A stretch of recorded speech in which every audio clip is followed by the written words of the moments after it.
আমি তো তখন ভাবছিলাম যে আমি কিভাবে আমার বউকে আরেকটা নতুন শাড়ি কিনে দিতে পারবো, কিভাবে আমার বউটা সবসময় সাজগোজ করে থাকতে পারবে সেটা নিয়ে ভাবছিলাম।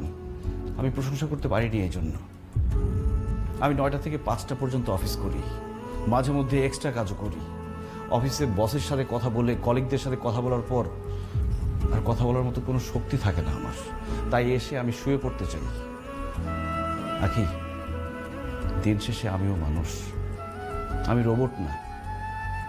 আমিও ক্লান্ত হই, আমারও ঘুম আসছে, আমার ঘুম আসতে ইচ্ছে করে। তুমি সবসময় বলো না কেন আমি কাজকে সবসময় প্রাধান্য দিই, বসকে সবসময় প্রাধান্য দিই। আমার বসকে যদি আমি প্রাধান্য না দিই, আমার চাকরিটা চলে গেলে আমি তোমাদেরকে কোথায় রাখবো, কি খাওয়াবো?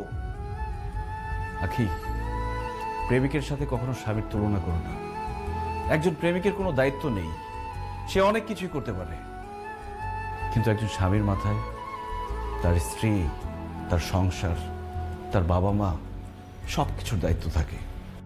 আর একজন স্বামী নির্দিষ্ট একজন মানুষকে খুশি করার জন্য চাইলেও অনেক কিছু করতে পারে না। একজন প্রেমিক তার প্রেমিকাকে যতটুকু ভালোবাসে, একজন স্বামী তার স্ত্রীকে অনেক গুণ বেশি ভালোবাসে। কিন্তু সেই স্বামীটা তার স্ত্রীকে তার ভালোবাসা প্রকাশ করতে পারে না, এমনকি বাবা মাকেও তার ভালোবাসা প্রকাশ করতে পারে না। আর সবার জন্য করে যাওয়া এই লোকটাকেই সবাই দোষ দেয়। ওই যে কথায় আছে না, যে করে বেশি তার দোষও বেশি। আমি দোষী হয়ে তোমাদের মাঝে থাকতে চাই, তারপরও চাই তোমরা যাতে ভালো থাকো, নিরাপদে থাকো। তুই যে কথাটা বললি, এই কথাটা সব স্বামীর কথা। তোর মা আমার সাথে এরকম অভিমান করত, তো আমি তোর মতো করে এরকম ভালোভাবে তাকে বুঝাইতে পারি নাই।